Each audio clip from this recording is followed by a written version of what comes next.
She sat there watching her daughter Evie practice for her dance recital. She felt a burst of pride as she saw Evie dance. After a break, Evie walked over to her mom but stopped suddenly. Her mom looked at her, noticing that Evie was frozen, her face pale and her eyes wide with fear. When asked what was wrong, Evie just raised her arm and pointed towards the window. When her mom looked, she saw a young girl staring through the window. Hailing from Saratoga Springs, Utah, 38-year-old Gina Krotz had assumed that the hardest life decision she had ever made was something of the past.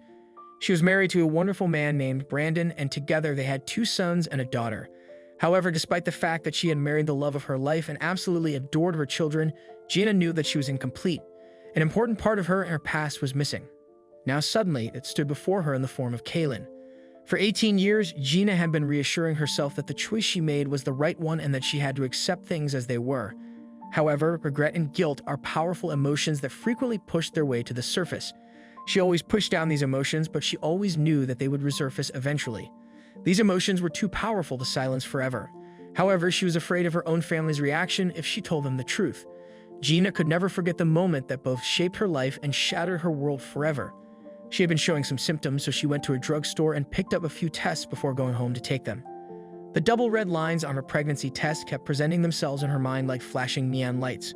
Positive, positive, positive. That $6.99 plastic stick read everything about me, my past, her future, and who I would be labeled as for the rest of her life, Gina wrote. At the time, Gina herself was only 19 years old. She knew that she wasn't ready for something like this, as she was still a child herself. She kept repeating, "I'm fine. I can do this. It's okay. I'll be okay." She ran herself a bubble bath in an attempt to calm herself as she thought about everything that had led to this point. The one thought that kept occupying her mind, however, was the choice she was faced with and the choice she would make. After a lot of thought and soul-searching, Gina decided to carry the baby to term and then give her up for adoption. It was an incredibly difficult decision, but it was the best option, right? Gina struggled with the decision every day. It was really hard. The whole pregnancy leading up to that one moment of delivery that's supposed to be joyous, bringing life into the world. Gina said it was a mix of grief and happiness, but knowing what was coming after, a lot of heartache. She spent a night with the baby and her family in her parents' home before placing her the next day. Gina recalls it wasn't much, but it was more than most mothers who give their babies up for adoption get. Having time with her inside of the hospital helped a lot. When it finally came time to give her up, Gina did so with a heavy heart. She wrote a poem called My Little Butterfly for Kaylin, and it became a symbol of the sacrifice Gina had made. Gina took solace in the fact that Kaylin had been adopted by a good family.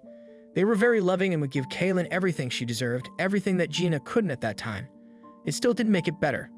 Once Gina had moved out of her parents' home, she started working but was struggling to get by.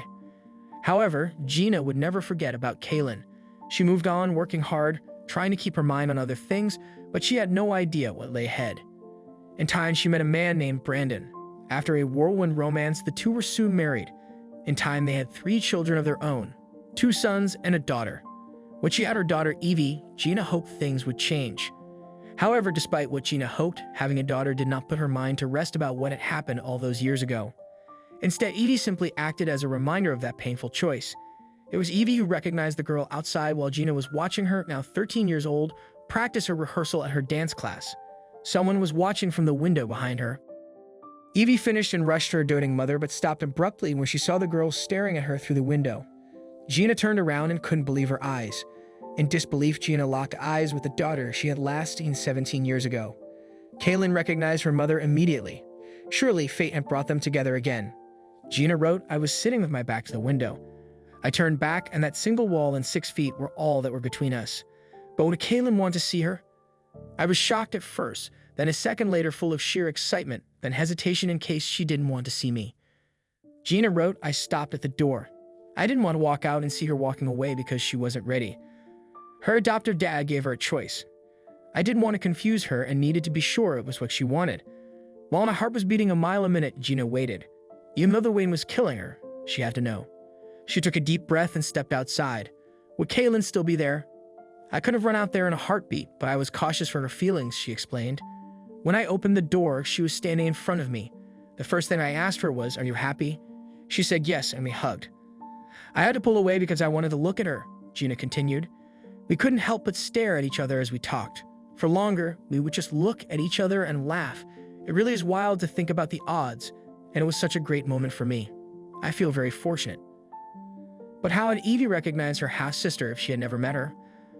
Well, Kaylin's adoptive parents had been kind enough to send Gina updates every year. They would send a photograph. Gina said, "I would receive a letter and a few pictures every year. I was given quite a bit of detail on how she was doing, how her life was going, and more. I got to know a little of how happy she was, her hobbies, and seeing the pictures helped to settle my heart." Gina had never wanted to keep her children in the dark about their sister. In fact, Evie even kept a photograph of Kaylin in her room. Gina said, "It was our decision not to surprise our children with their big secret sister, and for them to know everything about her. Kaylin was a part of our lives before meeting again.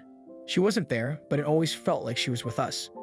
After the unexpected meeting at Evie's dance class, Gina and Kaylin exchanged phone numbers. They started bonding over text messages, and Gina felt like she was getting to know her daughter all over again. "We are very fortunate it played out this way. I'm very aware most birth moms don't get this experience. I'm very fortunate for how my story ended up," Gina said happily. "Placing her for adoption didn't mean I forgot about her, but it pushed me to be a better person. I wanted to be someone she could be proud of to meet someday.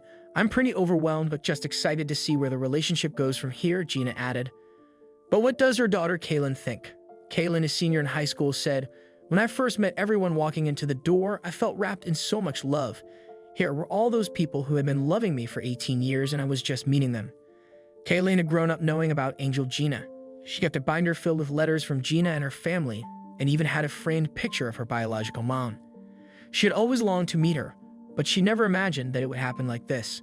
But what had drawn Kaylin to that dance class window on that fateful day? Kaylin had taken ballet classes in her younger years and had remained fascinated by ballet. Naturally, she was drawn to the window where she could see dancers performing. She recalls wishing that the girl blocking her view would move out of the way. Little did she know that it was her biological half-sister chatting with her birth mother, whom she would meet moments later. Gina wrote a book about her incredible story, titled A Seemingly Unfillable Heart.